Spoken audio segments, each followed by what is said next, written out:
Okey, soalan ulang kaji ni kita akan ambil daripada tingkatan 4 dan tingkatan 5. Okay, Raja di bawah menunjukkan sambutan Hari Warga Emas Sedunia. Gambar di sini dia tunjuklah ada warga emas. Warga emas ni biasanya kita akan kaitkan dengan orang tua lah. Warga emas adalah berumur 60 tahun ke atas. Di sini dah dituliskan. Takrifan ini berpandukan kepada takrifan yang dibuat oleh World Assembly on Aging 1982 di Vienna. Okay, sambutan Hari Warga Emas Sedunia wajar diadakan. Berikan alasan anda. So kamu rasa, apakah jawapan yang sesuai untuk bahagian ini? Ada sesiapa nak cuba? Untuk menghargai mereka. Ya, betul. Untuk menghargai. Okey, kita dah ada 1 poin lah. Untuk menghargai warga emas. Tengok markah dia 3 Kalau markah dia 3, awak rasa dia nak tanya apa je? Okey, ini adalah contoh jawapan. Okey. Kita nak menghargai. Okey, jawapan menghargai ni betul dah. Okey, menghargai. Kenapa? Sebab mereka membesarkan anak-anak. Okey, ini bila kamu menjawab soalan, pastikan kena ada huraian lah.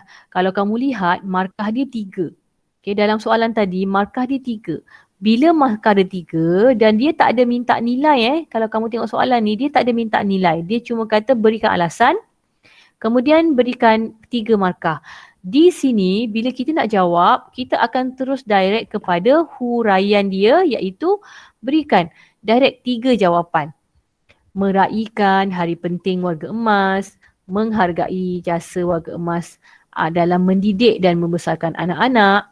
Yang ketiga, untuk menunjukkan rasa prihatin ataupun rasa ambil berat terhadap warga emas. Okey, anak-anak dia nak tunjukkan perasaan ambil berat mereka kepada keluarga mereka lah, warga emas.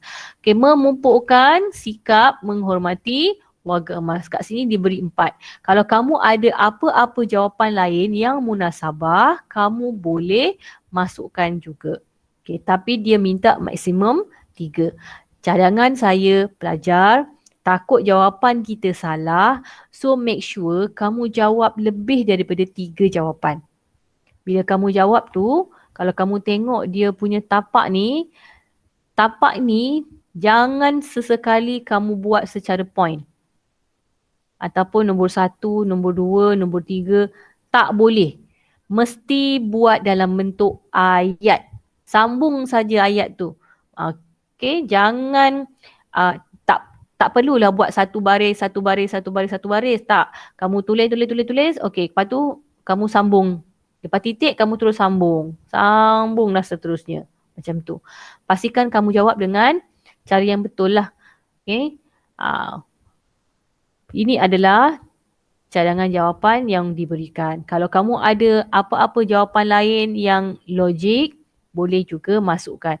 So saya nak kamu bila jawab soalan ini nanti, kamu buat 3 jawapan betul dan tambah 2 jawapan. Kat sini dah ada yang keempat lah. So kamu akan fikirkan 1 jawapan ekstra untuk soalan ini. Boleh Okey, kemudian kita lihat pula soalan B. Anak-anak perlu mengamalkan sikap berperi kemanusiaan yang tinggi kepada ibu bapa. Bincangkan 4 cara untuk membalas jasa. So kalau kamu tengok kat sini diminta 4 markah. Dan sini telah diberikan bentuk point. Kalau dah diberikan bentuk point, maknanya 1 point ini adalah 1 jawapan. Jangan kamu point lagi dekat sini. Dekat sini dah ada numbering. Kamu jangan ada point lagi kat sini. Okay, jangan ada point. Kamu hanya terus memberikan jawapan kamu di dalam ruangan yang diberikan. Jawab saja. Okay, tetapi kita lihatlah dia minta 4 kan. So make sure kamu ada extra lah. Di sini telah diberikan 7 contoh jawapan. Iaitu macam mana kita nak membalas jasa? kita akan menyayangi ibu bapa, menemani atau meluangkan masa dengan ibu bapa, meraihkan hari ibu ataupun hari bapa ataupun hari lahir ataupun hari ulang tahun perkahwinan. Kemudian kita akan menjaga ibu bapa ketika mereka sakit, membawa ibu bapa ketika melancong, memberikan nafkah hidup seperti wang. Okay. Dan yang ketujuh, membantu ibu ayah membuat kerja-kerja rumah seperti membersihkan rumah, mencuci baju dan sebagainya. Maknanya kamu chores lah, kamu kaitkan dengan chores lah, kerja rumah. So ini adalah contoh jawapan. Dia minta 4. Yang ini saya nak kamu buat 4 tambah 2. Kenapa extra 2? Senang. Bila kita berlatih buat ekstra jawapan, kita tahu dalam peperiksaan nanti kita insya-Allah kita akan boleh dapat markah yang lebih baik. Manalah tahu jawapan kita salah kan? So bila kita dah ada jawapan ekstra dapat membantu. Ini adalah 4 cara membalas jasa ibu bapa. Sebab dia kata jasa membalas ibu bapa yang dilakukan oleh siapa? Yang dilakukan oleh anak-anak. So make sure kamu kaitkan dengan anak-anak dan ibu bapa. C. 3 kepentingan. Kepentingan adalah faedah. Sebenarnya dalam buku dah ada benda ni. Kamu boleh terus gunakan ayat di dalam buku. Kalau kamu lihat pada, ini adalah soalan buku teks tingkatan 4 lah. Bila kita kaitkan dengan buku teks tingkatan 4 ni, dia kandungan dia tak sama. Okay. Kalau macam ni, soalan tingkatan 4 lah. Okay. Norma masyarakat, kamu akan lihat kita ada contoh, kita ada kepentingan. So kita boleh gunakan yang bahagian kepentingan ni. Okay. Kamu boleh gunakan bahagian kepentingan amalan norma masyarakat ni semasa menjawab soalan. Okay, ada banyak ni, kamu lihatlah. Okay, kemudian di dalam skema, okay, di sini dia berikan contoh yang lebih spesifik untuk ibu ayah. Dia tanya kepentingan kan? Kenapa? Apa sebab? Apa faedahnya? Kita nak menyambut hari warga emas ni untuk apa? Pertama, membentuk masyarakat penyayang. Kemudian untuk menjamin keselamatan dan keharmonian global. Yang ketiga, memandu manusia ataupun memimpin. Orang kata memandu nanti tak faham. Memandu ni takkan bawa kereta. Okey, memimpin ataupun membawa. Memimpin ataupun membawa. Ataupun dalam bahasa kita sebut guide lah. Okey, guide manusia ke arah kesejahteraan. Menjalinkan hubungan yang baik dengan masyarakat global, dapat mengeratkan hubungan antarabangsa, dapat menyemarakkan elemen kemanusiaan sejagat, dapat mewujudkan sifat kebersamaan yang sesuai dalam masyarakat global dan dapat membantu golongan yang kurang bernasib baik ataupun apa-apa jawapan yang munasabah. Kat sini dalam soalan dia kata minta 3. So saya nak kamu jawab 3 tambah 2 lah. 3 plus 2. So apa-apa latihan yang saya akan minta kamu buat selepas ini, kamu akan buat plus 2 plus 2. Selesai bahagian C. Okay. Cukuplah jawapan kita 4, 3, 3. Seterusnya, nombor 2. Gambar rajah di bawah menunjukkan amalan norma masyarakat global. Okey, kamu tengok gambar ni. Kita ada Touch and Go. Okey, kita ada WeChat, kita ada Maybank, kita ada macam-macam lagi. Ini adalah contoh apa yang telah berlaku sekarang. Kita semua buat pembayaran. Ini bus. Okey. Kamu tengok dekat sebelah kanan ni ada semua diberikan QR code. Kalau dekat Jepun, dia dah amalkan benda ni. Jepun, dekat Korea, dia beli barang, dia tak pakai dah duit. Dia boleh scan terus daripada handphone dia lah QR code tu. dan terus boleh bayar. So ini adalah masyarakat global, luar negara kan. Mereka dah amalkan benda ni. Kita dekat Malaysia baru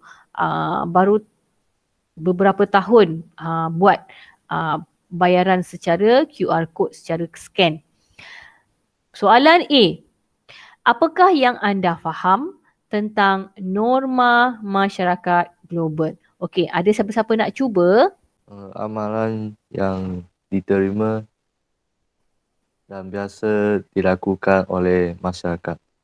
Betul. Okey, bila kita sebut tentang norma, norma itu amalan yang selalu kita buat. Okey, tapi ini dia kata norma masyarakat global, maknanya yang selalu dibuat oleh masyarakat global, orang luar, orang biasa yang kita boleh terimalah amalan ni amalan sesuatu yang biasa dibuat. Okey, jadi huraian untuk soalan ini, okey, yang pertama, perlakuan yang ditunjukkan oleh anggota masyarakat sedunia. Yang kedua adalah berasaskan peraturan sosial yang diterima oleh dikongsi bersama. Okey, bila kamu jawab tu macam biasa jugalah. Ini adalah bentuk barisan saja. Make sure buat dalam bentuk ayat. Jangan buat point. Soalan yang ketiga tadi ni, yang bahagian C tadi ni, dia buat point. Bila dia buat point, kamu tak ada masalah. Okay, bila saya kata minta 3 plus 2, maknanya kamu akan tambahlah dekat bawah ni nombor 4 dan bawah ni nombor 5. Tetapi untuk yang dia tanya macam ni, apakah yang anda faham? Maksudnya dia lebih kepada maksud. Okay, bila dia lebih kepada maksud, tak adalah plus 2. Ya, kamu tak bolehlah tambah plus 2. Maknanya dia memang fix jawapan ni. Okay, memang fix jawapan ni, tak adalah plus 2. Kekal lah 2. B. Pada pendapat anda, apakah kebaikan? Kebaikan ni. Okay, faedah lah. Apa bagus dia? Mengamalkan pembayaran tanpa tunai. Pembayaran tapi kita tak pakai duit. Kita scan. Macam apa yang ditunjukkan dalam gambar tadi. So apakah kebaikan dia? Untuk menjimatkan masa. Untuk menjimatkan masa. Betul. Tadi kawan kamu jawab. Untuk meningkatkan ekonomi. Untuk meningkatkan ekonomi. Okey. Untuk meningkatkan ekonomi tak sesuai. Sebab kalau kita bayar dengan duit pun meningkatkan ekonomi. Okey. Apa beza membayar dengan duit ataupun membayar tanpa gunakan duit? Itu dia tanya. Kalau tadi kawan kamu kata dapat menjimatkan masa. Okey, betul dah tu. Yang kamu jawab untuk meningkatkan ekonomi ni tak sesuai sebab kalau kita bayar cash pun meningkatkan ekonomi. Ya, kawan kamu dah jawab tadi menjimatkan masa. Okey. Huraian lain, tidak perlu membawa wang tunai yang banyak. Sebab apa? Okey, kita boleh mengelakkan risiko kehilangan wang ataupun duit tercecer. Dan ada setengah tempat, bila kita scan, dia akan dapat rebate ataupun bonus ataupun point. Point tu kita boleh guna untuk pembelian yang akan datang. Okay? Point tu kita akan boleh guna untuk pembelian yang akan datang. So ini adalah contoh jawapan. So bila kamu jawab ni, macam biasa yang ini saya nak kamu jawab 3 plus 2 lah. 3 plus 2. Okay, saya tunjukkan soalan seterusnya. C. Ramalkan 2 kesan. Bila dia sebut kesan, maksudnya kesan buruk. Yang negatif lah. Okay, yang negatif. Sekiranya masyarakat global menyalahgunakan amalan tersebut. Kita tak buat dengan betul. Okay, apakah jawapan yang sesuai untuk kita cadangkan di sini? Okay, bila dia kata kesan, dalam nota kamu pun ada sebenarnya. Okay, dalam nota kamu dia ada cakap tentang kesan. Kamu boleh lihat. Okay, nampak tak ni? Kesan. Soalan yang dia akan tanya sebenarnya banyak merujuk kepada buku teks. Kesan, faedah ataupun kepentingan, semua ada. Ciri, cara, semua ada di dalam buku teks. Kalau kamu memang buat nota sebelum ini, maknanya kamu boleh jawab. Jawapan ni semua ada dalam nota kamu. Okay, ini adalah contoh jawapan. Okay. Kat sini soalannya 2 kesan buruk. So kita akan jawab 2 plus 2 lah. Okay, apakah kesan buruk dia? Cenderung untuk bersikap boros ataupun mudah. Cenderung ataupun mudah. Okay, ataupun senang. Bersikap boros. Boros ni apa? Membazir. Boros ni maksudnya membazir. Dia tak nampak duit dalam wallet. Kalau dia nampak duit dalam wallet, dia tahu duit tu dah tak ada. Sebab adik guna untuk bayar-bayar kan. Bila dia buat secara transfer online, dia tak nampak duit dia tu ada lagi ke tak ada. Dia tahu dia nak bayar. Tahu-tahu nanti dah habis bayar, duit dalam akaun kita kosong. Itu sikap boros. Okay? Menghadapi masalah kewangan. Sebab dah banyak berbelanja, akhirnya dia tak ada duit lah. Dan menanggung bebanan hutang yang banyak. Nak bayar hutang-hutang lain dah tak ada duit. Okay, cenderung untuk berbelanja mengikut nafsu ataupun kehendak.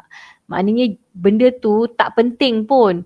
Tapi sebab semangat dia nak berbelanja tu, macam-macam dia nak, maka dia beli macam-macam. Yang seterusnya, berbelanja tanpa kawalan. Tak ada orang jaga dia. Jadi dekat handphone dia je, macam-macam dia boleh beli. Contoh, bila kita linkkan handphone kita dengan benda-benda ni, kita nak mudah membayar kan. Tahu-tahu mak bapak dapat mesej. Okey, wang anda telah dibelanjakan sebanyak ini untuk membeli top up. Untuk membeli game. Oh, rupanya anak kita pakai handphone kita, tahu-tahu dah dapat bayar beribu-ribu. Dah susah. Contohlah macam ada berlaku. Di Malaysia kita ni ada pelakon Melayu, anak dia ada diberikan handphone. Ibunya memang ada duit banyak lah dalam bank. Rupanya anak dia tak beli game ke, beli apa ke, sampai tinggal berapa ringgit je dalam handphone mak dia. Bila mak dia check tu, akaun tu dah tinggal berapa ringgit je. Anak dia dah habiskan berpuluh ribu ringgit untuk membeli macam-macam tanpa pengetahuan ibu dia. So itu bahayalah berbelanja tanpa kawalan. Kemudian peningkatan bilangan peminjam wang yang tidak berlesen. Maksudnya bila kita tak ada duit, kita akan pinjam dengan alung. Okay? Inilah peminjam wang yang tidak berlesen ni, alung. Kita pinjam duit dengan alung, lepas tu datanglah alung datang pukul kita sebab tak mampu bayar. So itu maksudnya bilangan peminjam wang yang tidak berlesen akan meningkat. Okay, berhutanglah lagi banyak. So ini adalah contoh jawapannya.